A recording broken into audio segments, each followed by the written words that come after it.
Sa mga maiinit na balita ngayong tanghali, Metro Manila at iba pang lugar patuloy na nakararanas ng malalakas na pag-ulan. Ilang mga kalsada lubog na sa baha.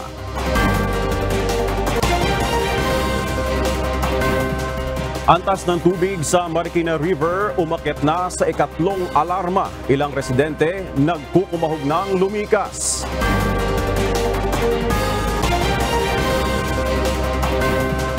Ilang bahay malapit sa San Mateo Batasan Bridge lubog na sa tubig. Level ng tubig sa ilog patuloy na tumataas.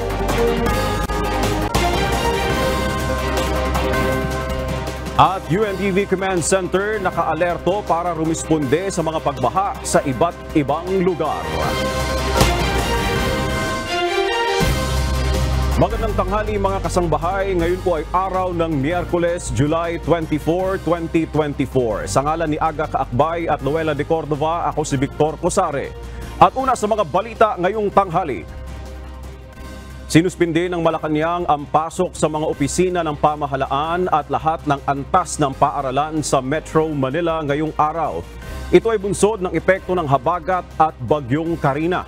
Ayon sa Presidential Communication Office, ang kanselasyon ng klase ay batay sa rekomendasyon ng National Disaster Risk Reduction and Management Council. Samantala, mananatili namang may pasok ang mga ahensya na may kinalaman sa serbisyong pangkalusugan, disaster response at iba pang vital services. Ang pagsususpindi ng trabaho sa mga pribadong kumpanya at opisina ay pinapaubaya naman sa kanilang mga pinuno. Samantala, bukod sa mga government offices, nagpalabas na rin ng direktiba ang Department of Labor and Employment kaugnay sa suspensyon ng pasok sa trabaho ng mga pribadong kumpanya, bunsod ng masamang lagay ng panahon. Ito ay alinsunod sa nakasaad sa Labor Code of the Philippines. Umakyat na sa ikatlong alarma ang sitwasyon ng Marikina River matapos na umabot sa mahigit 18 meters ang level ng tubig sa ilog. At mula sa Marikina City, kumuha tayo ng update kay JP Nunez live. JP, may mga nagsilikas na bang mga residente dyan sa Marikina? May nasasakyan? Sa ngayon, ongoing na yung forced evacuation sa Marikina City dahil nga lumagpas na sa 18 meters yung level ng tubig. Bandang alas 10 kaninang umaga nang itaas yan sa ikatlong alarma at dahil nga matapos na umakyat doon sa nasa mahigit 18 meters na yan ngayon. At sa ngayon patuloy pang umaakyat yung level ng tubig dito sa Marikina River at patuloy na pinapatunog ang sirena habang ongoing ang forced evacuation. Patuloy na inililikas ngayon ang mga residente patungo doon sa mga evacuation site. Ang Marikina Bureau of Fire Protection at City Disaster Risk Reduction and Management Office ay naka-alerto para sa paglikas. Batay sa mga litrato at video nakuha ng mga opisyal at netizen sa social media, binabaha na rin ang mga low-lying areas sa Marikina ngayon, kabilang dyan yung Santa Elena, Santo Niño, yung Malanday at saka yung Tumana. Inaasahan na pwede pang tumaas ang tubig sa Marikina River dahil sa patuloy na pagragasa ng tubig mula sa nananggagaling sa Montalban at San Mateo Rizal. Nagpaalala ang Marikina City LGU sa mga residente na huwag nang hintayin pang tumaas ang tubig para magsilikas upang walang mapahamak. Sa panayam kanina kay Marikina City Mayor Marcelino Teodoro, sinabi nito na nakahanda naman ang lungsod para sa pagbibigay ng mga ayuda sa mga nasa evacuation center. Samantala, nasa official Facebook page ng Marikina City Rescue 161 yung mga contact number na pwede nilang o pwedeng tawagan ng mga residente sa mga nangangailangan ng saklolo. Yan muna ang ating latest live. Balik sa iyo, Victor. Yes, JP, nakikita nga natin dito sa live feed ng DRRMO Marikina na nasa 19 meters na itong level ng tubig dyan sa may Marikina River. Meron ba't nanging idea kung ilan ang apektado ng mga pamilya o mga residente ng Marikina dito sa pagtaas ng level ng tubig at sapat ba yung resources ng city government para tugunan yung kanilang mga pangangailangan nitong mga lilikas o mga lumikas at saka mga ililikas pa? Sa ngayon, yung eksaktong bilang ng mga inililikas dahil ongoing pa yung forced evacuation ay continuously pang nadadagdagan yung bilang ng mga nagpupunta sa evacuation site at wala pa tayo eksaktong bilang. Pero kanina yung mga apektado na area, yung Santa Elena, Santo Niño, Malanday at Tumana, nagpupuntahan na yung mga residente doon sa mga evacuation site. At sinabi naman ng Marikina City LGU na nakahanda sila doon sa pagbibigay ng mga kinakailangan ng mga residente at sapat yung kanilang resources. Sa ngayon, merong nasa 50 na evacuation site ang Marikina City na pwedeng puntahan o yung pagdadalhan ng mga residente na kailangan ngang ilikas. Ang paalala ngayon ng city government dun sa ating mga kababayan, kung halimbawang yung area nila ay nakikita nila na hindi pa naman ganun tumataas ang tubig at hindi pa inaabot, pero posibleng tumaas yung tubig, ay mas mainam na lumikas na din dahil baka sa patuloy na pagbuhos ng ulan ay abutin din sila ng baha hanggang sa mamayang tanghali o mamayang hapon. Victor? JP, meron bang mga nadamay na sasakyan na nakapark malapit dyan sa may Marikina River? Meron tayong mga nakita na mga sasakyan na inabot na rin ng baha. Particular dito yan sa area ng Santo Niño, yung mga may tricycle, may mga sasakyan na pampasada na inabot. Yan yung mga nakapark dito sa may gilid ng Marikina River. Kaya kanina hindi na naialis at inabot na rin ng tubig dahil kanina, Victor, nung nagtuloy-tuloy ang pag-ulan, mabilis na umapaw yung tubig. Mga bandang alas 5, alas 6 kanina ay nasa first alarm pa lang yung Marikina River. Pero nung bandang alas 7 ay nag-second alarm ito. Hanggang nung alas 10 ay umakyat na talaga hanggang sa ikatlong alarma itong Marikina River. Victor? JP, pwedeng paki-reiterate lang natin ano yung mga lugar ngayon na dyan sa area ng Marikina na lubog na para maiwasan din ng ating mga kababayan na mga bumabiyahe. Sa ngayon, Victor, yung mga area o barangay na nalubog na sa baha, yung Santa Elena, yung Santo Niño, Malanday at saka yung Tumana. Yung mga area na yan, nagsasagawa na ngayon ng forced evacuation yung City Disaster Risk Reduction and Management Office, yung kapulisan at saka yung Bureau of Fire Protection. Kung sakali naman yung mga residente dyan na baka nakakapakinig din sa atin, ay mas mainam na itawag sa mga official na contact number doon sa kanilang official Facebook page na Marikina City Rescue 161. Maraming contact number doon na pwede nilang tawagan para kung nangangailangan sila ng rescue at kailangan silang ilikas, ay mapuntahan sila agad ng otoridad. Victor? Alright, sige, mag-ingat kayo dyan, JP. JP Nunez po mula sa Marikina City. Hindi na madaanan ng mga motorista ang ilang mga kalsada sa Quezon City, bunsod ng mga pagbaha.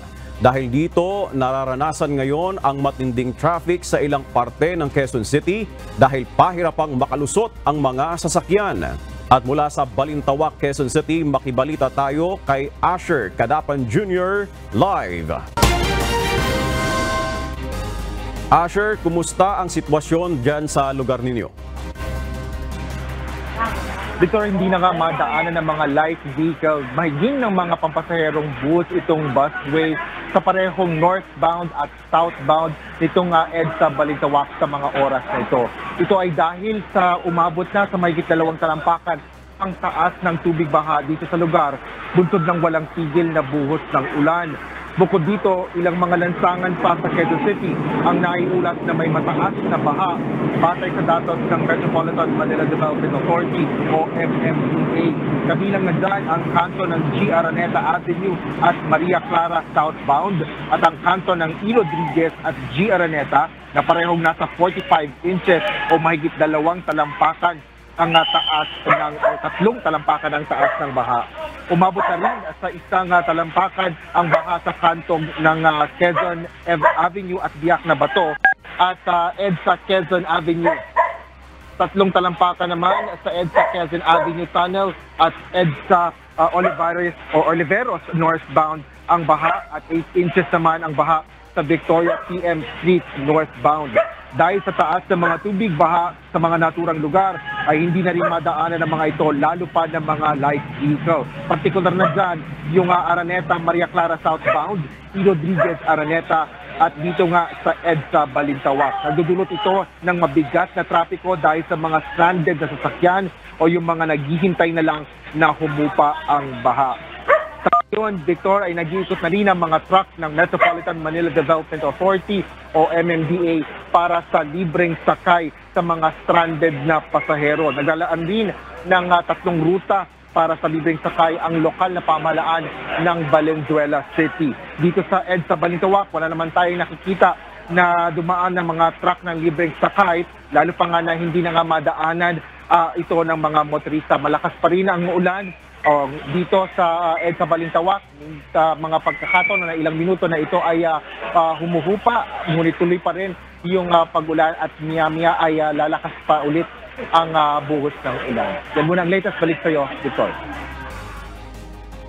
Asher, dyan sa may gawing kanan nitong o sa may gawing kaliwa mo, yung nakikita natin, di ba yan yung Balintawak Market? Yes, Victor, ito yung Balintawak Market. Sa ngayon, kung makikita nyo, medyo lubog na rin. Naabot na rin yung, ng baha, yung loob ng palengke na yan.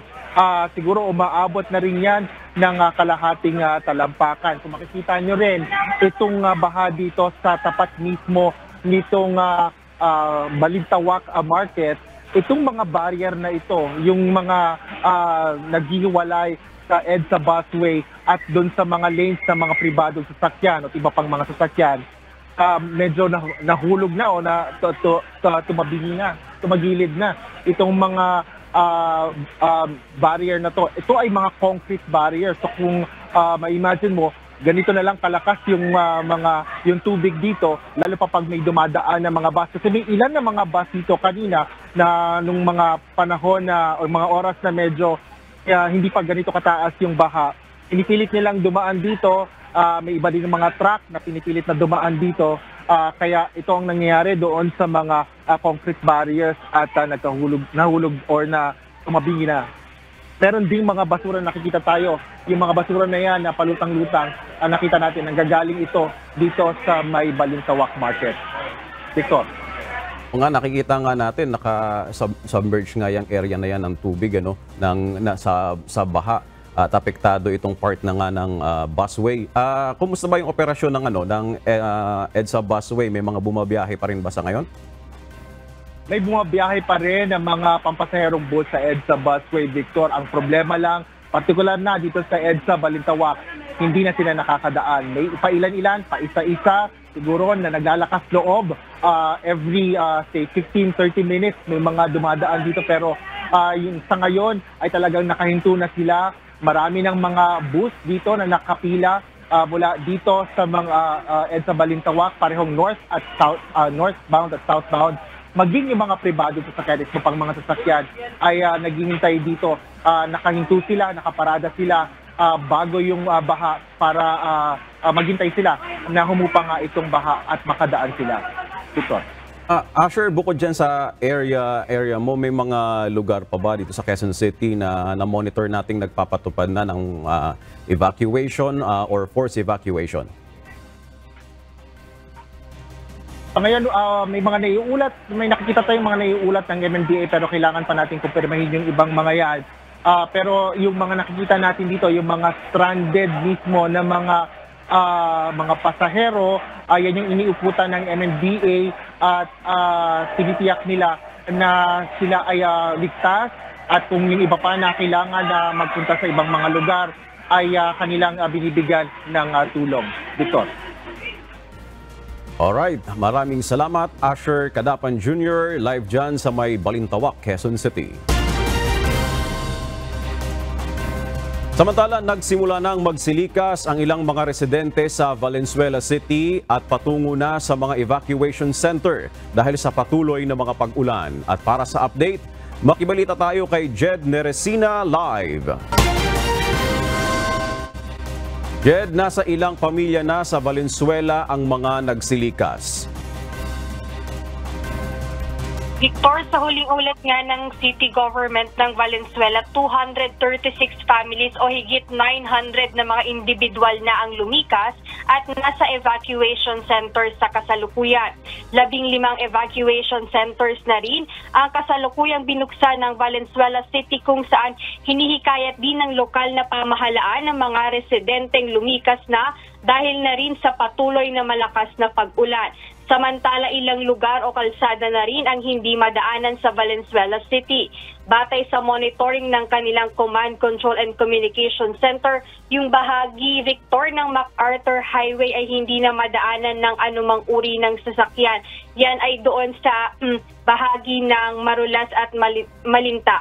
Ang taas ng tubig dyan ay mula 10 inches hanggang 19 inches o aabot na rin hanggang sa tuhod.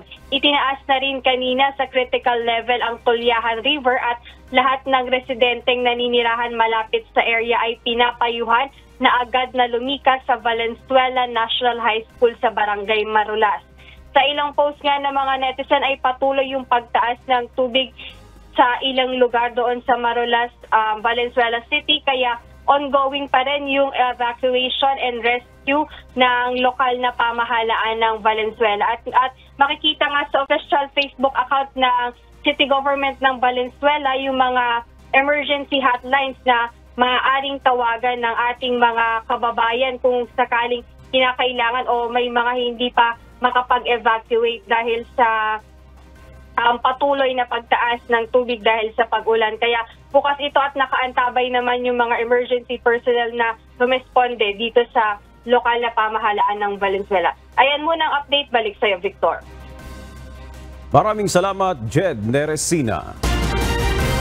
Samantala, pinangunahan ngayong araw ni Pangulong Ferdinand Marcos Jr. ang situation briefing sa National Disaster Risk Reduction and Management Office o NDRRMC upang alamin ang sitwasyon sa mga lugar na naaapektuhan ng patuloy na mga pag-ulan. At para sa detalye, makibalita tayo kay Nel Maribohok live. Yes, Nel. Yes, Victor, nagsasagawa ngayon ng situation briefing si Pangulong Ferdinand Marcos Jr. kasama ang ilang miyembro ng gabinete. Pakinggan natin ang situation briefing ngayon na nangyayari kaugnay nga dito sa patuloy na mga pag-ulan kung saan maraming mga lugar ang naapektuhan ng pagbaha.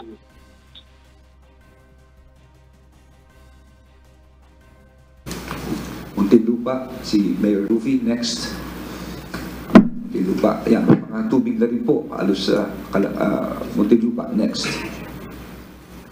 Marikina, ito po ngayon, medyo mataas na po ang tubig rito. So, in fact, nag-text na sa akin si Tony. Kaka-text ko lang po ngayon kay Mayor Marcy na kung po pwede mag-force evacuation na po tayo dahil medyo tumataas na po talaga ang tubig sa Marikina. Pero si Mayor Marcy po ay walang tulog. Kagabi pa po siya nandiyan. Talaga nagmamonitor at sanay na po sila dito po sa nangyayari sa Marikina. Next. Next. Taguig, next. Malabon. Ito pong Malabon naman, kausap ko si Mayor Jeannie, talagang kailangan magtanggal na sila ng tao dahil itong apektado itong Malabon, na Botas, no, dahil mamaya ay magkakaroon ng high tide alas 12. No? In fact, next, sa Navotas ay nagpasig, naghahanda rin po sila Mayor Vico, next. Yung mga baha na rin yan, Maynila, naku, marami na rin baha po sa lugar ng Maynila, next. Sige lang, Manila. Ayan po si Mayor Hani. Lahat po ng mga mayor talaga nakadeploy. Karamihan po ng ating mga kalye ay talagang may tubig na po sa Kalakang, Maynila. Next. Manila. Yeah, next. Navotas. Ito po, ang sabi sa akin ni Mayor El Rey ay halos 2,000 na ang kanilang ini-evacuate kanila pang umaga. At 70% ng Navotas ay baha. 80% ng Malabon ay baha at 60% ng Valenzuela ay baha. Ito po ay dahil yung kanilang flood control ay na-damage po, no, na tinamaan ng isang ship. So it exacerbated, tapos nagkaroon pa ho tayo ng tubig po ngayon. Pero on top po ang ating mga mayor dito, as we are talking right now, continuous po ang kanilang evacuation. At ang Tulyahan River ay medyo grabe na po. This is from Quezon City to Valenzuela. Next. na botas. Ayan po, continuing evacuation po rito si Mayor John Ray Chanco. Next. San Juan. Yeah, next. And to si Mayor po, nandito po ngayon ng San Juan. Next. Of course, sa Mandaluyong, baha na rin po sa amin. Next. No? Okay. So, meron din po sa Region 3, sa Bulacan po, 338 individuals or 87 families. Sa Balanga, 65 families or 220 individuals. Sa Mariveles, 31 families or 112 individuals. Pinapakuha ko pa po sa Kawayan, sa Angeles ay 32 families. Sa Aurora po, sa probinsya ng Aurora, kakakuha lang po nito 1,830 families po, no? At 1,830 individuals or about 480 families. Babasahin ko lang, Mr. President, sa Bataan po, ito ay sa Abukay, o total na lang sa Bataan of 111 families or 387 individuals.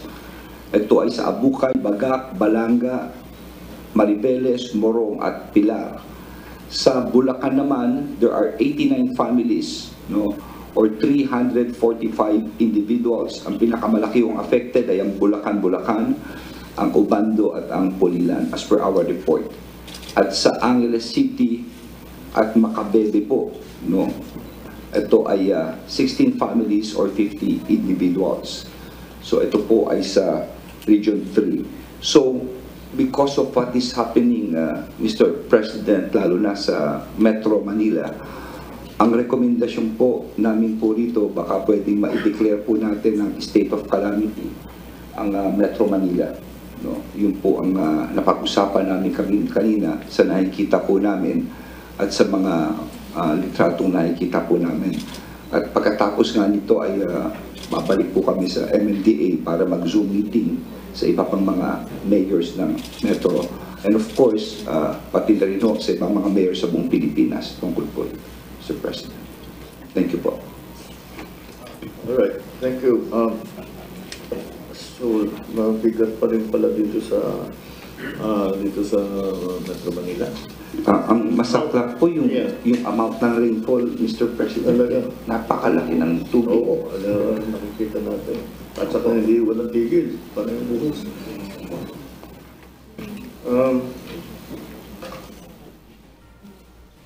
Okay, so the next briefing will be given to us by the SWD on the activities and response efforts. You will provide. Mr. President, good morning, members of the Council. In behalf of Secretary Rex Gatchalian, my name is Director Leo Quintilla, the Special Assistant to the Secretary for Disaster Response and Management Group. May I proceed, Mr. President? Please go ahead. Mr. President, please allow me to present the DSWD Disaster Response Operation, first as the Vice Chair for the Response Cluster and the lead in the non-food and non-food items, camp coordination and management, and the management of internally displaced persons, Mr. President. This is the combined effects of the southwest monsoon and the typhoon Karina as of 24 July 2024, 6 a.m., Mr. President.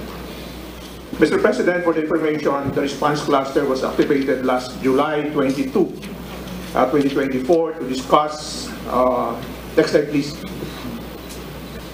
The response cluster was activated July 22 to discuss preparedness, at the same time the capacities of the different member agencies in preparation for the southwest monsoon and the typhoon Karina, Mr. President.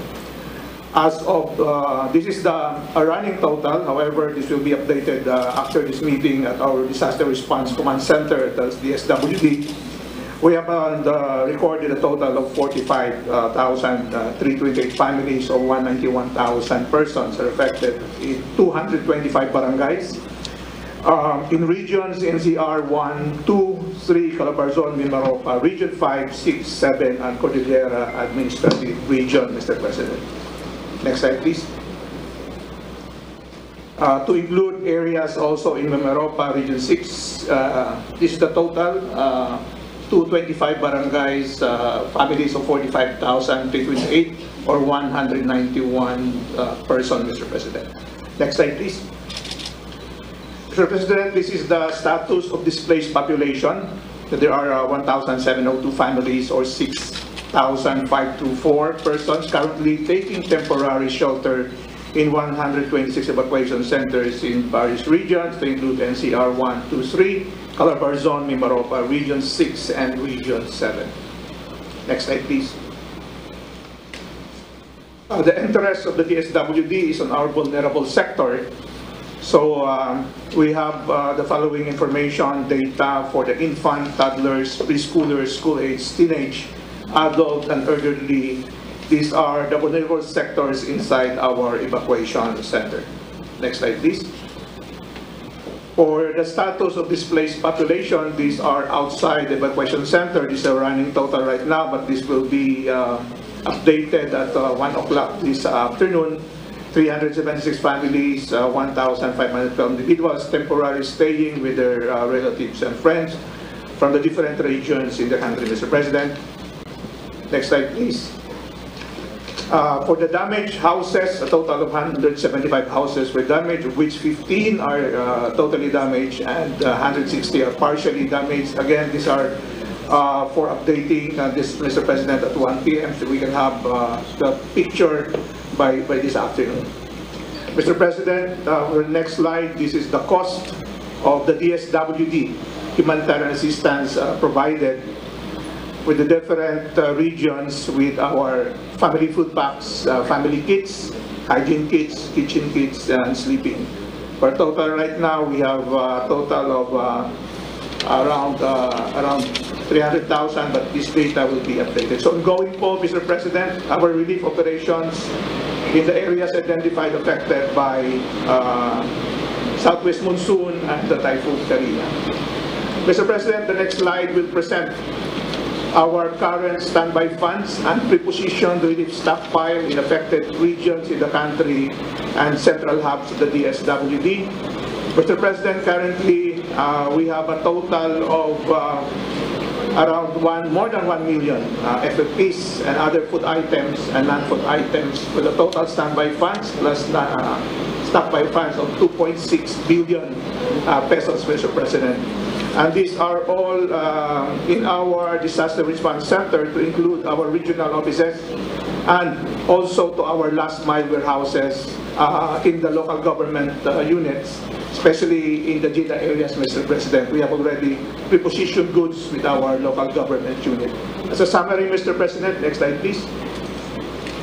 Standby funds around 969 million with a quantity of 1.5 million FFPs and a cost of 1.2 billion and also 1.2 billion for the non-food items, total to 3.4 billion pesos, Mr. President.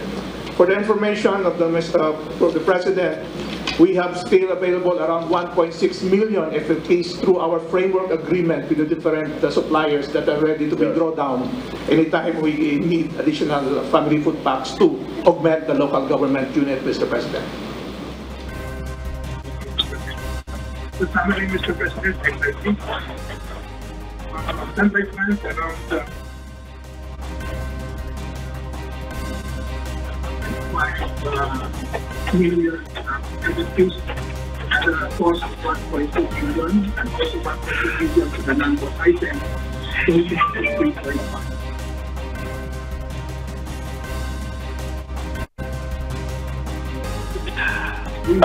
Victor, yan nga yung bahagi ng situation briefing kasama si Pangulong Marcos. Kasama niya sina Secretary Benhur Abalos, Transport Secretary Jaime Bautista, DOH Secretary Ted Herbosa, DPWH Secretary Manny Bonoan. Kanina, inalam ng Pangulo itong mga lugar na mga binaha at maging yung casualty. Binigyan din ni PBBM ang halaga na magkaroon ng mga matatakbuhang mga evacuation center tuwing dumarating yung mga ganitong pagkakataon. Nais rin na malaman ni PBBM yung mga lugar na hindi pa naaabot ng tulong. Iniulat kanina ni DILG Secretary Abalos na maraming mga lugar sa Metro Manila ang lubog nga sa baha. At ayon kay Abalos, matapos nga itong mangyayaring pagpupulong kasama ang Pangulo, pupulungin naman niya yung mga alkalde ng Metro Manila ukol dito nga sa sitwasyon sa NCR. Ang DSWD naman ay nag-ulat naman kay Pangulong Marcos at tiniyak ang paghahatid ng tulong sa mga pamilya na nasa evacuation center. Yan muna ang ating update. Balik sa iyo, Victor. Alright, maraming salamat Nel Maribuhok live dyan sa NDRRMC. Samantala, balikan muna natin ang pag-uulat ni Rosalie Cos hinggil sa patuloy na tumataas na level ng tubig sa San Mateo Batasan Bridge dahil sa epekto ng habagat. Dahil dito lubog na sa tubig ang ilang mga bahay na malapit sa ilog doon. Rosalie? Victor, nandito nga tayo sa San Mateo Batasan Bridge at kung saan kita nyo naman sa aking likuran, patuloy yung pagtaas ng antas ng tubig dito sa San Mateo Batasan Bridge. Yung mga bahay dito malapit sa ilog, ipapaling ko lang yung aking camera, yung pinakamalapit dito sa tulay. Yung iba dyan at karamihan dyan, malapit, lubog na sa tubig. Sa ulat ng San Mateo Public Information Office, as of 11 a.m., nasa 22.17 meters na yung antas ng tubig dito sa San Mateo Batasan Bridge. Ibig sabihin, nasa third alarm o persahan na yung pagpapalikas sa mga residente na naninirahan sa paligid ng tulay. At sa ulat din ng bayan ng San Mateo, as of 11 a.m., mahigit na sa 3,500 individuals ang persahang inilikas. Pinakamarami dyan mula sa Barangay Mali kung nasaan 2,000 mahigit yung mga evacuees sa isang elementary school. Ganun din may mga inilikas na mula sa Barangay ng Banaba, ng Dulong Bayan 1, Dulong Bayan 2, Gitnang Bayan, ganun din ng Santa Ana at Malanday. Kanina ay patuloy nating kanina nakita pa natin yung ilan sa ating mga kababayan na naglilikas. Meron din dito sa ilalim ng tulay na mga nakatira na inire-rescue ng mga taga-tauhan ng barangay. Sa ngayon, medyo humina yung buhos ng ulan at kung makikita nyo rito sa aking paligid, yung mga kababayan din natin dyan kanina, medyo dumadami rin yung sumasaksi dito sa pagragasa ng tubig sa tulay ng San Mateo Batasan Bridge.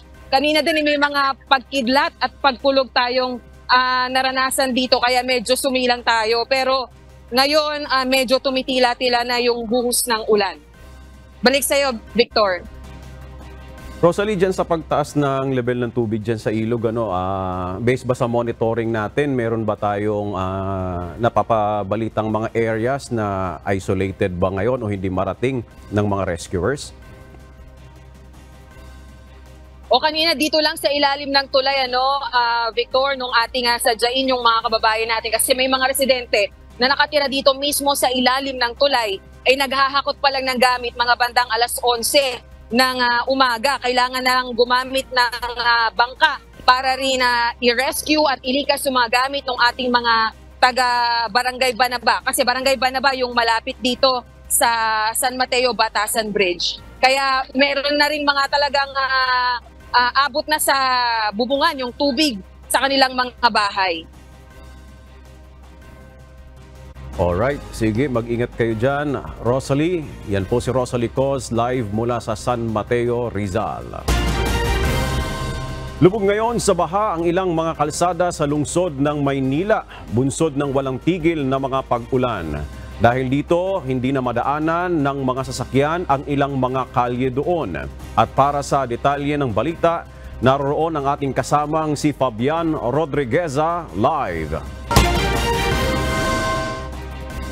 Fabian, ano-anong mga lugar dyan sa Maynila ang lubog sa baha?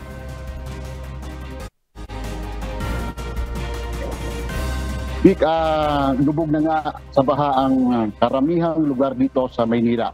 Bunsod dito ng kagabi pang malakas sa pagbuhos na ulan, kaya nagkaroon ng mas maraming pagbaha sa iba't ibang lugar dito sa Maynila. Mula sa pagpasok ng Nagtahan Bridge hanggang sa pagpasok ng Quirino Avenue ay mabigat na ang daloy ng mga sasakyan dahil sa abot baywang na rin ang tubig baha dito. Ganyan din ang hindi rin madaanan ang Lagos Nilad Underpass dahil sa tubig baha na nagpas tao na. Ang naman ng Avenue mula sa United Nation Avenue hanggang punta tayo dito na naghahanan dahil samantala ayon sa Manila Public Information and Rescue Operations, sa mikas ang mga nasa coastal areas at sa mga mabababang lugar. Naka-alerto na rin ang Manila Police District at Bureau of Fire Protection para sa monitoring at pag-asiste sa mga evacuation. Naka-code white alert na rin ang lahat ng ospital sa lungsod ng Maynila. Nakahanda na rin ang mga gamot, partikular ang para sa mga sakit na maaaring makuha sa tubig ba sa lahat ng pampublikong pagamutan. Ngayon, Vic, malakas pa rin ang buhos ng ulan dito sa lungsod ng Maynila. Mapapansin nyo rito, itong tapat ko, ito ay sa tapat ng City Hall.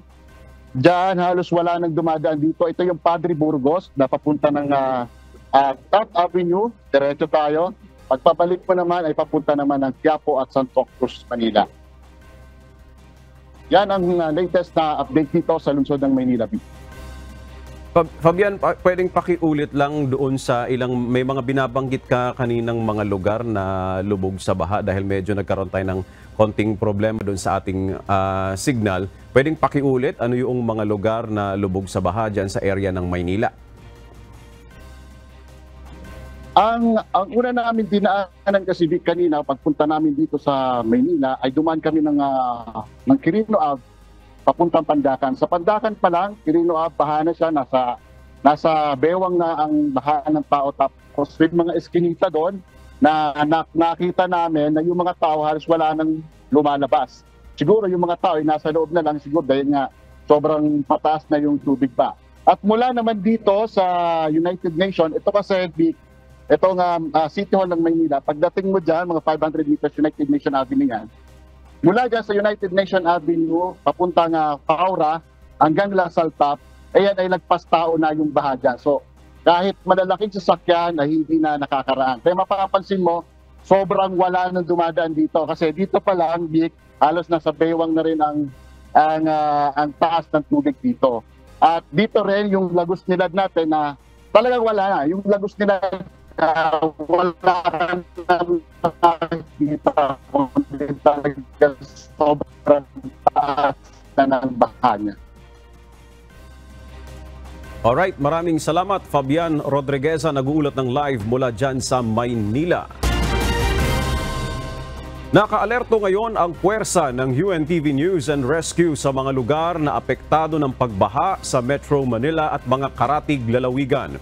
At mula sa UNTV News and Rescue Command Center, makakausap natin ng live si Benedict Galazan, ang Rescue Manager ng UNTV News and Rescue. Yes, Benedict.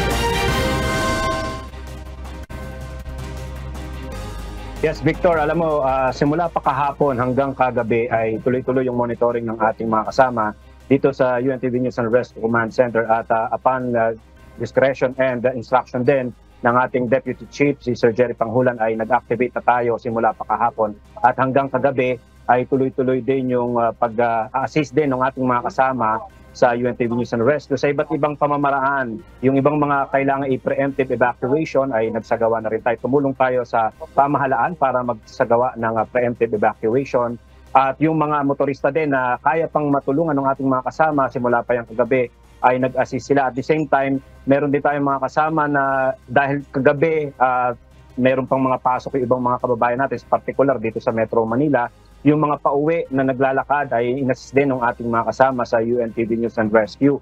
At alam naman natin na bagamat palayo na ang bagyo, pero ang habagat ay isa rin sa nakaka-apekto sa atin hanggang sa mga oras na ito ay tuloy-tuloy pa rin yung pag-ulan, especially dito sa Metro Manila. Kaya tuloy-tuloy din yung ginagawa nating monitoring at yung mga kababayan nating humihingi ng tulong via chat, via text, via call ay ginagawan po natin ng aksyon. Kino-coordinate natin yung ibang mga kababayan natin na nangangailangan ng tulong sa kanilang mga respective DRRMO. At the same time, yung ating mga maaabot na mga kababayan natin ay sa tulong ng Panginoon, ginagawa po natin yung aksyon at gumagawa rin tayo ng mga pagbibigay ng assistance, kasi hindi naman po agad pagtawag, lalo na po pagka ganitong panahon, Victor, hindi po agad makakarating dahil meron mga hindrances kagaya ng baha, kagaya ng traffic. Kaya isa po sa ginagawa natin kapag mga ganitong pagkakataon, Victor, binibigyan po natin ng mga guidance yung ating mga kababayang tumatawag dito sa ating command center, ano yung mga pwede nilang magawa habang sila ay naghihintay ng rescue. At siguro, hindi, samantalahin natin yung pagkakataon sa mga lugar po na mayroong baha ngayon sa inyong mga bahay. Especially kung meron pa po kayong supply ng kuryente, isa po sa may advice natin, Vic, ay ibaba na po natin or i-down na po natin ang main electricity source natin para makaiwas po tayo sa insidente naman ng pagkakuryente. Isa po yan sa nangyayari din kapag mga panahon ng baha dahil minsan hindi po agad napapatay yung mga supply ng kuryente. Kaya yung mga bahay na meron tayong outlet at baha na po sa ating lugar, patayin na po natin agad yung ating mga main source ng ating kuryente para makaiwas po tayo na makuryente. Lalo na yung mga may bata, meron po mga senior citizen, isa po yan sa ating babantayan lalo na po ngayon. Sa ngayon tuloy-tuloy yung ating yung area ng extreme northern Luzon, diyan din ay base sa monitoring natin, Vic, diyan sa may Cagayan, sa may Isabela ay tuloy-tuloy pa rin ang malakas na pag-ulan, lalo na sa may area ng Cagayan. Tuloy-tuloy din yung pag-ulan dito sa Metro Manila, kaya naman po on standby lahat po ng ating team, especially dito po sa Northern Luzon, dito sa NCR at dito sa Central Luzon. Kasi ang monitoring natin, meron din mga pagbaha dyan sa area ng Balanga City, Bataan, sa ibang bahagi ng area ng Bataan, dito rin sa area ng Cavite, Marikina, dito sa Navotas, particular dito sa buong Metro Manila, talagang marami na pong lubog sa tubig baha. Kaya dobling ingat po ang ating maipapayo sa ating mga kababayan para po tayo ay maging ligtas. At wag po kung mayroon pong kakailanganing tulong, wag po kayong mahihiyang tumawag sa hotline po ng UNTV News and Rescue at tayo naman po ay makikipagtulungan sa ating nasa gobyerno. Yan muna ang update mula rito sa UNTV News and Rescue Command Center. Balik sa iyo, Vic. Benedict, kung mayroong gustong makipag-ugnayan sa inyo, saan sila pwedeng kumontak? Yan. Pwede po tayong tumawag sa UNTV News and Rescue Hotline. Yan po ay matatawagan po natin 24/7. Pwede po tayong tumawag sa numerong 0923-544-5376. Yan. Pwede rin po kayong mag-message sa Facebook page, official Facebook page ng UNTV News and Rescue, Tulong Muna Bago Balita. At isa rin po yan sa nakapagbibigay din, Vic, ng update sa ating mga kababayan kasi yung ating mga kasama ay nakakalat sa buong Pilipinas. Kaya yung mga updates din, yung nangyayari sa kanilang mga lugar ay nakakapag-update din tayo sa ating Facebook page para makita ng ating mga kababayan. Maaaring yung kanilang mga kamag-anak ay nasa ganitong lugar, hindi nila nakikita. Maaari po silang mag-monitor sa ating Facebook page at maaari din silang tumawag, mag-chat kung sila po ay nangangailangan ng tulong. Ulitin ko po, pwede po kayong tumawag or mag-text, mag-chat sa 0923-544-5376. Yan yung ating hotline. Vic, siguro isingit ko lang din. Dito natin makikita, Vic, siguro yung kahalagahan ng preemptive evacuation. Dahil sa madalas na pagkakataon, talagang yan ang na-experience natin na meron tayong preemptive evacuation na ginagawa ng ating pamahalaan na sana po sa ating mga kababayan, kapag po tayo ay hinihikayat ng lumikas, kahit wala pang malalim na baha, kahit wala pang baha. Kasi alam po ng ating nasa pamahalaan kung ano yung posibilidad na mangyari ahead. Kaya sana po sa ating mga kababayan na nakamonitor ngayon at yung ating mga mahal sa buhay, ma-encourage natin silang sumunod sa advice ng ating nasa gobyerno. Pag sinabi pong preemptive evacuation, ibig sabihin po mayroon pong nagbabadyang panganib sa atin, lalo na kung tayo ay nasa low-lying areas kapag mga ganitong panahon ng tag-ulan at saka yung mga pagbaha. Kaya sana po, preemptive evacuation, isa po sa solusyon yan para tayo ay hindi maipit sa ganitong panganib, mga kasambahay. Yan, Vic, ang update. Salamat. Oo, Benedict, kaugnay nga rin dyan dun sa mga binibigay mong mga tips. Kasi mayroon din tayong mga kababayan na sa ganitong mga sitwasyon, may mga pagbaha na sa kanilang lugar, hindi na iiwasan na talagang kailangan nilang lumusong doon sa baha. Ano naman ang dapat nilang gawin after nilang lumusong sa baha? Ano mga pag-iingat ang dapat nilang gawin, Benedict? Yan, kung talagang, kung may iwasan po natin dahil pagka ganitong panahon, nauuso naman yung sakit na nanggagaling sa ihi ng daga, yung tinatawag na leptospirosis. Especially po doon sa may mga sugat. Yan, mas mabilis pong makapasok sa ating mga katawan yung virus na dulot ng ihi ng daga. At iba't iba pang mga hayop at insekto. Pero kung talagang kakailanganin natin, wala tayong choice kundi tayo ay lumusong. Ang isa pong unang gagawin natin once tayo ay umahon sa tubig baha, maghugas po tayo, maligo tayo kung kinakailangan talagang buong katawan, linisin po talaga natin, magsabon po tayo. At kung meron po tayong sugat, better po na mag-consult po tayo sa ating mga doktor para po mabigyan po tayo ng kaukulang atensyong medical. Kasi ang leptospirosis po ay hindi naman agad yan magmamanifest. Maaaring ngayong araw na ito okay ka, pero pag dumating yung time na talagang naka-acquire tayo ng virus na galing sa ihi ng daga, pwede po tayo magkasakit. Kaya once po tayo ay lumusong sa tubig baha, ay maglinis po tayo ng ating mga katawan, magsabon po tayo ng ating mga katawan, at better po na agad tayo mag-consult sa ating mga doktor. Yun, Vic. Alright, maraming salamat. Benedict Galazan, ang manager po ng UNTV News and Rescue na nandyan po sa ating command center. Uulitin lang po natin yung hotline po ng UNTV News and Rescue. It's 0923-544-5376. Maaari po kayong makipag-ugnayan dyan kung kailangan po natin ng mga tulong gaya ng mga pagre-rescue. Ang puwersa po ng UNTV News and Rescue ay nakamatiyag o nakaantabay po ngayon para umasiste po sa atin sa mga lugar na naapektuhan po ng mga pagbaha at ng sama ng panahon. O samantala, pinag-utos ng pamunuan ng Philippine National Police ang deployment ng kanilang mga tauhan sa mga lugar na lubhang naapektuhan ng matinding pag-ulan at mga pagbaha. Ito ay upang umalalay sa mga kababayan natin na stranded bunsod ng mga pagbaha. Ipinag-utos na ni PNP Chief Police General Romel Francisco Marbil ang mga police commanders na mag-deploy ng mga tauhan sa mga lugar na naaapektuhan ng matinding pag-ulan. Ito ay upang umalalay sa mga residente na sa mga lugar na lubog sa tubig baha. At para sa detalye, may live report si Leia Ilagan. Yes, Leia. Magandang tanghali sa iyo, Victor. Bunsod nga ng patuloy na pag-ulan at baha sa ilang panig ng bansa, ipinag-utos na ni PNP Chief Police General Romel Francisco Marbil sa kanyang mga tauhan o sa PNP personnel na mag-deploy ng mga tauhan sa mga naapektuhang lugar. Ayon kay PNP Public Information Office Chief Police Colonel Jean Fajardo, bukod din sa mga personnel, ipinadideploy din ni General Marbil ang mga resources ng PNP, gaya na lamang ng mga rubber boats, mga 4x4 trucks na maaaring sakyan ng publiko na naapektuhan ng baha. Ganun din ang iba pang equipment na magagamit naman sa pagtulong sa mga naapektuhan ng landslide. Tuloy-tuloy naman ang rescue operations, Victor, ng mga pulis sa iba't ibang bahagi ng Metro Manila at ilang probinsya na naapektuhan nitong habagat. Kaugnay nito, pinababantayan din, Victor, ni General Marbil sa mga pulis ang mga evacuation centers upang mapanatili ang kaayusan at maiwasan ang anumang krimen. Patuloy na paalala ng PNP sa mga residente, makinig sa abiso at babala ng mga lokal na pamahalaan at agad na lumikas kung kinakailangan upang maiwasan ang sakuna. Victor? Maraming salamat, Leia Ilagan. Mahigit 100 turista ang stranded ngayon sa Batanes. Kanselado na ang flights doon dahil sa epekto ng bagyong Karina. Sa Cordillera, ilang mga pangunahing kalsada ang isinara na sa mga motorista dahil sa landslides. At mula sa Baguio City, makibalita tayo kay Grace Doctolero live.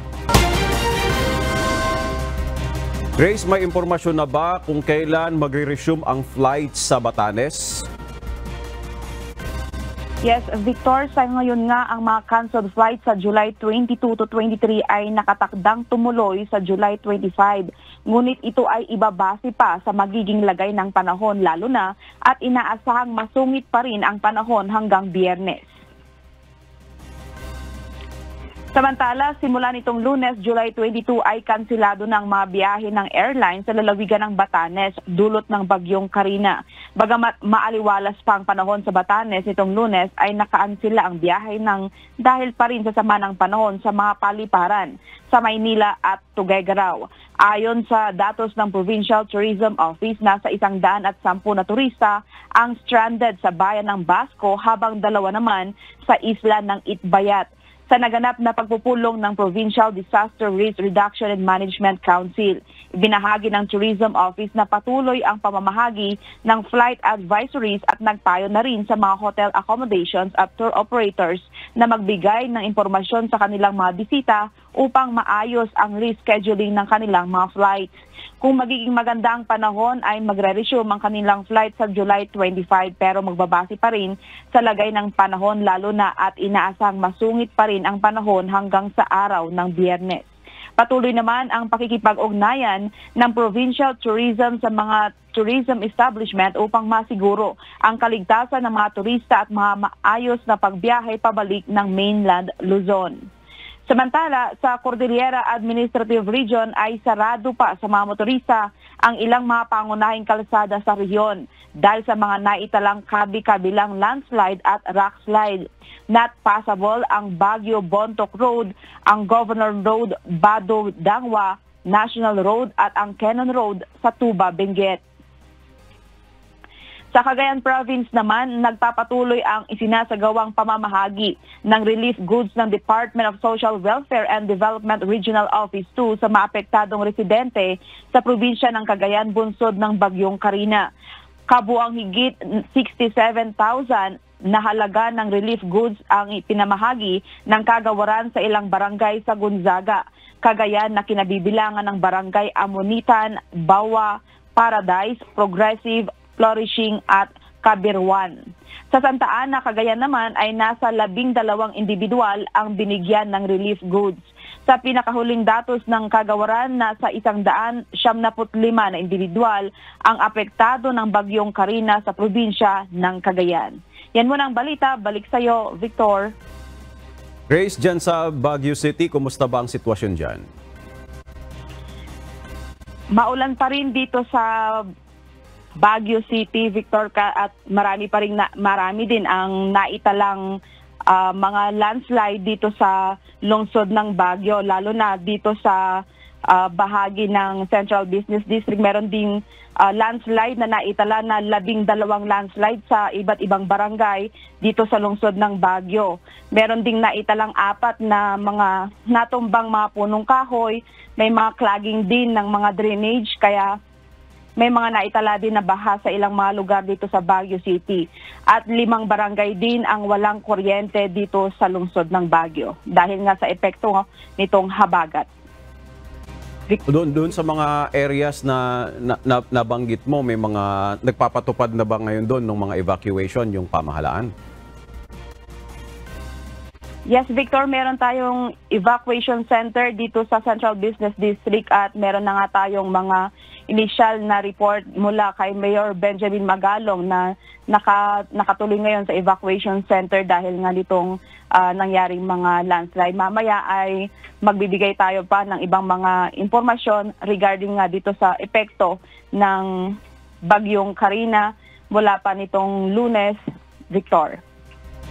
Alright, maraming salamat Grace Doctolero, live mula dyan sa Baguio City. 4 ang patay kabilang ang isang buntis matapos ang nangyaring landslide sa Barangay Subic, Ilaya sa bayan ng Agoncillo, Batangas, bunsod ng walang tigil na mga pag-ulan. Samantala, patuloy namang inililikas ang mga residente sa lugar kung saan gumuho ang lupa. At mula sa Batangas, makibalita tayo kay Lynette Bahe live. Lynette, natagpuan na ba itong bangkay ng mga biktima ng landslide dyan sa Agoncillo, Batangas at kumusta na ang sitwasyon dyan? Yes, Victor, na-recovered na kaninang umaga ng mga tauhan ng PNP, BFP at Municipal Disaster Risk Reduction and Management Office ng Bayan ang 4 na nasawi matapos nga ang naganap na landslide kagabi sa kasagsagan ng malakas na buhos na ulan. Nangyari ang landslide sa Sitio Manalao, Barangay Subic, Ilaya. Mula sa pamilya Rimas ang mga biktima ng isang 28 anyos na buntis at 3 menor de edad na 9, 13 at 15 anyos. Ayon sa pinuno ng MDRRMO ng Agoncillo, hindi akalain ng mga kapitbahay na may mga tao sa bahay dahil sa nauna ng panawagan ng paglikas ng lokal na pamahalaan dahil nga sa tuloy-tuloy na malalakas na pag-ulan.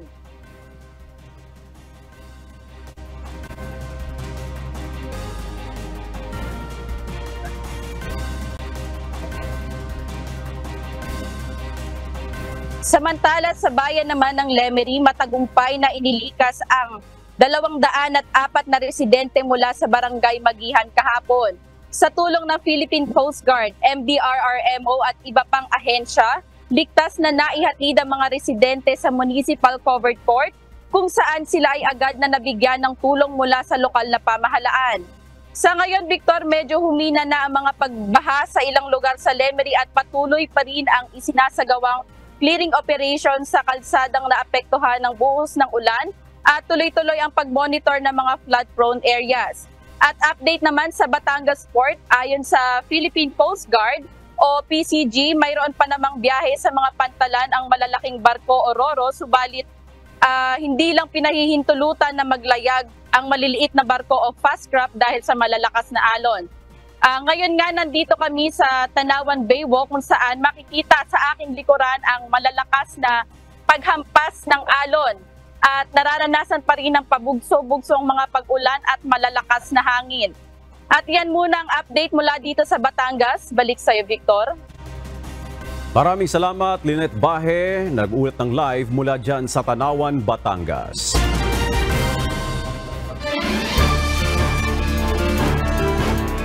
At sa kapapasok lamang na balita, inirekomenda ng Department of the Interior and Local Government Secretary Benhur Abalos ang pagdedeklara ng state of calamity sa Metro Manila. Dahil ito sa pagbaha sa rehiyon na dala ng patuloy na pag-ulan dahil sa habagat na pinalala ng Bagyong Karina. Abangan po ang kabuuang mga detalye mamaya sa Ito ang Balita. Patuloy na nararanasan ang walang humpay na mga pag-ulan sa lalawigan ng Rizal. Kaya naman bihira na ang mga sasakyang bumibiyahe. Dahil dito napipilitan ng lumusong sa baha ang ilang mga commuter. At mula sa Rizal, makibalita tayo kay Jenica Cruz live. Jenica, kumusta na ang sitwasyon dyan sa Rizal? Yes, Victor, patuloy pa rin nararanasan nga dito sa lalawigan ng Rizal ang tuloy-tuloy na pagbuhos ng ulan. Actually, simula kanina pa nga lang alas 3 ng madaling araw ay talagang naramdaman na nga dito sa lalawigan ang malakas na pagbuhos. Simula pa kanina ng madaling araw yon, bunsod nito ay napakalakas na ng daloy ng tubig, baha sa ilang mga bayan tulad na lamang nga sa relocation housing nga dito sa Montalban, Rizal. Dahil sa lakas ng rumaragasang tubig, inanod din ang motor at isang lalaki pero agad naman itong nasagip ng mga residente doon. Samantala naman dito sa Cainta, Rizal ay hindi na pasabol na madaanan ng ilang mga sasakyan ang National Road at ilang mga subdivision tulad na lamang sa Bayanihan, Park Place, Brookside Village East at Vista Verde na umapaw ang tubig sa creek. At dahil dito, inihanda na din ng Cainta LGU ang truck para sa mga na-stranded. Tuloy-tuloy din ang paglilikas sa mga residente sa Balay Community na pansamantala ay ilalagay sa evacuees sa Teachers Village Court. Hindi pa din madaanan ng ilang mga sasakyan ang Rizal Provincial Hospital sa Morong dahil umabot na hanggang bewang kanina ang tubig baha. Kaugnay nga nito, Victor, ay umabot na din sa 182 families o 744 individuals ang mga nasa evacuation center. At samantala, tuloy-tuloy din ang pag-iikot ng Rizal Police Provincial Office sa pangunguna ni Police Provincial Director Felipe Maragon at pagmomonitor nito sa mga bayan sa Rizal. Kabilang nga din dito ang pagtulungan nila sa mga evacuees o para sa mga agara na ma-evacuate natin ang mga kababayan natin na stranded nga sa kanilang mga lugar. At mayroong mga area dito sa lalawigan ng Rizal na umaabot na nga sa lagpas ulo ng tao ang tubig baha. Gayun din ang Coast Guard ay nakadeploy na rin dito sa iba't ibang bayan ng Rizal. Victor. Jenica, yung mga kababayan natin sa Rizal na makangailangan ng tulong, paano ba sila maaaring makakontak sa ating pamahalaan? Meron bang hotline na ibinigay ang pamahalaan para sa kanila na pwede nilang tawagan? Doon sila makikipag-ugnayan. Actually, Victor, meron itong mga hotline at patuloy din kasing ginagawa dito talaga ng LGU mula sa mga barangay pa lamang ay minomonitor na talaga nila yung mga lugar na kung saan talaga ay may mga alam na nila talaga madalas na bahain. Kaya kanina o simula kagabi pa lamang ay talaga na meron na talagang na mga nire-rescue nga dito sa lalawigan ng Rizal. Partikular na nga dito sa Taytay at Cainta na madalas talaga dito ay binabaha. Gayon din nga sa parte ng San Mateo.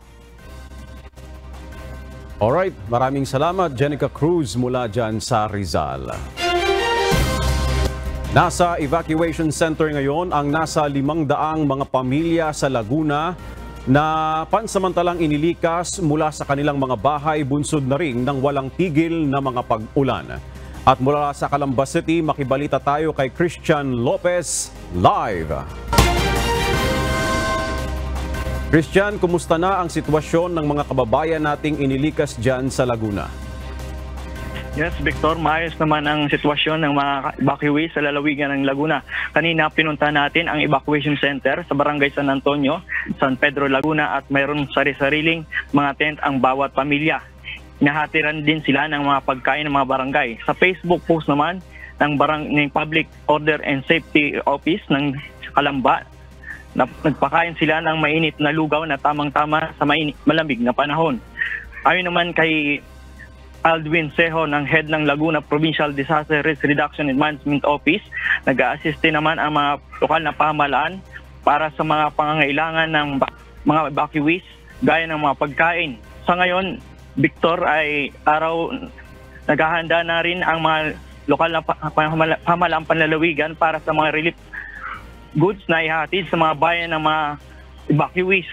Kabilang rito ang mga bayan ng San Pedro, Binyan, Kalawan, Santa Cruz, Pakil, Pami at Pabitak at Siniluan, Laguna. Samantala, kahapon rumagasa ang tubig baha sa Carmen Homes sa Barangay South Division sa Barangay San Antonio.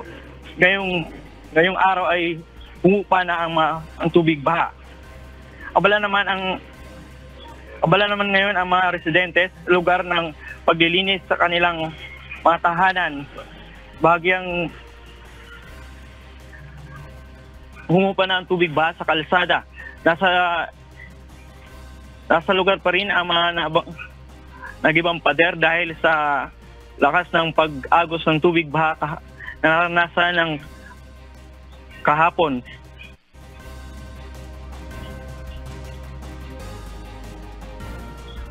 Alright, maraming salamat Christian Lopez, nagulat ng live mula dyan sa Calamba, Laguna.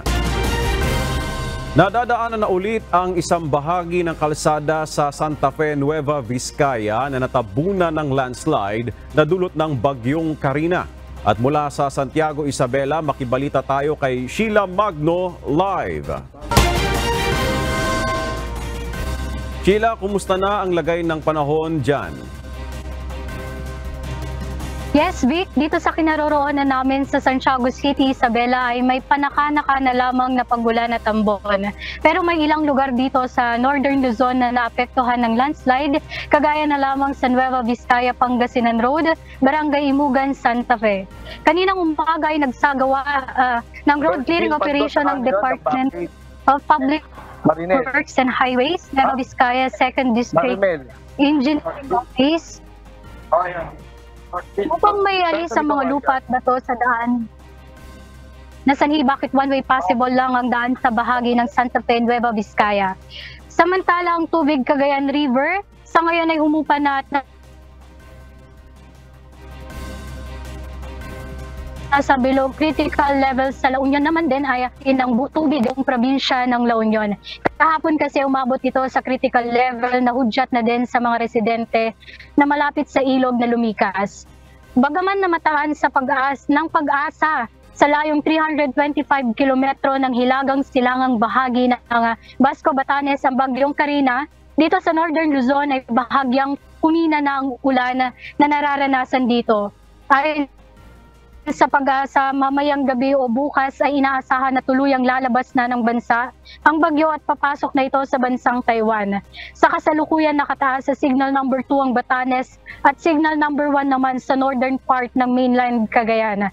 Kabilang dito ang Claveria, Santa Praxedes, Sanchez Mira, Pamplona, Abulug, Ballesteros, Apari at Camalanyugan, Bugay, Santa Teresita, Santa Ana, Gonzaga at ilang bahagi ng Ilocos Norte, kabilang ang bayan ng Burgos, Banggi, Pagudpod, Dumalneg at Adams. Yan po, Vic, ang lagay po ng panahon namin dito sa Isabela. Alright, maraming salamat, Sheila Magno. Samantala, nagpakawala na ng tubig ang Ipu Dam sa Bulacan matapos maabot ang spilling level nito. 10 mga bayan naman sa Bulacan ang lubog na sa baha. At mula sa Malolos, Bulacan, makibalita tayo kay Nestor Torres live. Nestor, patuloy pa ba ang pagpapakawala ng tubig ng Ipu Dam hanggang ngayon? At ano na ang sitwasyon dyan sa probinsya? May mga inilikas na ba?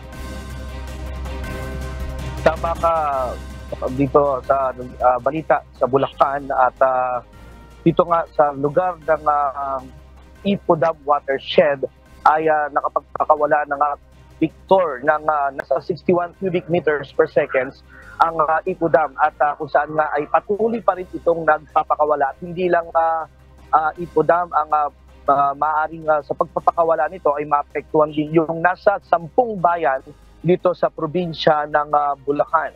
At Victor, sa kasalukuyan nga ay nasa 61 cubic meters per second yung pinapakawalan na tubig ng Ipu Dam at inaasahan din na ang mga lugar ng bayan ng Hagunoy, Kalumpit, Malolos, Pombong at itong mga lugar naman ng San Jose del Monte, maging sa lugar ng Marilao, May Kawayan, Bulacan ay makararanas nga ng pagbaha din at Victor, dito rin bukod doon sa bago pa magpakawala itong Ipu Dam kanina ay marami ng mga lubog na baha doon sa mga binanggit kong mga bayan. Partikular doon sa May Kawayan, Bulacan kung saan nga ay not possible na yung mga sasakyan doon sa lugar dahil may mga daanan doon sa MacArthur Highway, partikular na hindi na madaanan doon sa crossing area. Paging sa Marilao, Bulacan naman ay marami ng mga bahay ang lubog sa baha.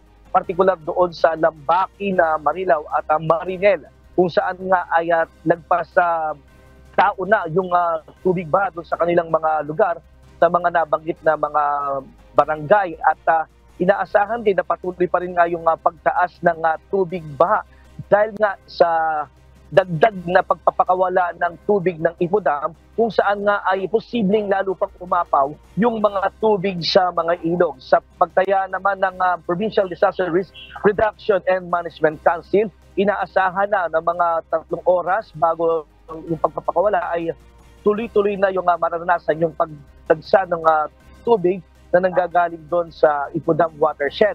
At sa kasalukuyan din, Victor, may mga evacuees na rin tayo partikular sa lugar ng Bulacan sa Barangay Talitip kung saan ay nasa 217 individual o nasa 53 families na yung mga nasa evacuation center. At yung mga lugar din na binanggit sa May Kawayan at Marilao ay may mga nasa evacuation center, partikular doon sa mga municipal court at mga elementary school na pwede silang magtungo na inihanda ng municipal government. May mga ginagawa naman na paraan ang nalibreng sakay pero talagang pahirapan din dahil partikular na hinahihirapan na yung bumiyahe, yung mga sasakyan sa iba't ibang mga parte sa Bulacan. At katunayan dito sa lugar ito, Victor, sa Malolos, kung mapapansin mo, dito lang sa may Tikay, Malolos, makikita natin na talagang ang nagpas ng gulong na yung mga sasakyan, yung tubig baha. At kanina may mga tumirik na rin ng mga jeep at hinahatak ito ng yung mga tinutulak na lang pala ito ng mga tao dito. At yung mga motor dito ay talagang kung mapapansin natin, marami ay mga umuusok dahil din sa nangyayari na sa pilitan na pilit nilang pinapalusong dito sa tubig baha sa Malolos. At hindi lang dito sa Malolos, diretsuin mo itong MacArthur Highway, maging sa Bukawi, Bulacan ay baha na rin sa MacArthur Highway, Marilao at maging sa May Kawayan, Bulacan, kung saan nga ay sa Marilao, ito yung Ibayo, itong lugar ng Santa Rosa 2, yan yung mga lugar na talagang apektado ng tubig baha. Inaasahan na rin na patuloy pang magtaas ng tubig baha dito sa probinsya, Victoria. Alright, maraming salamat sa ulat na yan, Nestor Torres, mula dyan sa Malolos, Bulacan. Nasa warning level na ang Lamesa Dam bunsod ng patuloy na pag-ulan. Batay sa monitoring ng Pag-asa, kaninang alas 8 ng umaga ay nasa 78.15 meters ang level ng tubig nito. Aapaw na ito kapag tumaas pa ng 2 metro ang level ng tubig o kapag umabot na sa 80.15 meters. Nag-abiso na rin ang Manila Water sa mga residente malapit sa dam na maghanda sa posibleng paglikas. At inuulit lang din po namin sa ganitong sitwasyon natin ngayon na masama ang lagay ng panahon, iba yung pag-iingat ang atin pong kailangan. Makinig tayo sa abiso ng pamahalaan kung mayroong advice na para lumikas. Lumikas po tayo para tayo ay makapag-ingat. At doon sa mga kailangan din po ng tulong, naka-standby po ngayon ang puwersa ng UNTV News and Rescue para tumugon po sa inyo, para umalalay po sa inyo. Nakikita po natin sa screen ang hotline po ng UNTV News and Rescue. It's 0923-544-5376. Ulitin ko po, 0923-544-5376. At yung Facebook page din po ng UNTV News and Rescue, yung tulong muna bago balita at UNTV News and Rescue. At sa ating iiwang mga salita ng Diyos na ating sandigan mula sa aklat ng mga awit sa 69:30 na nagsasabi, "Aking pupurihin ng awit ang pangalan ng Diyos at dadakilain ko siya ng pasalamat."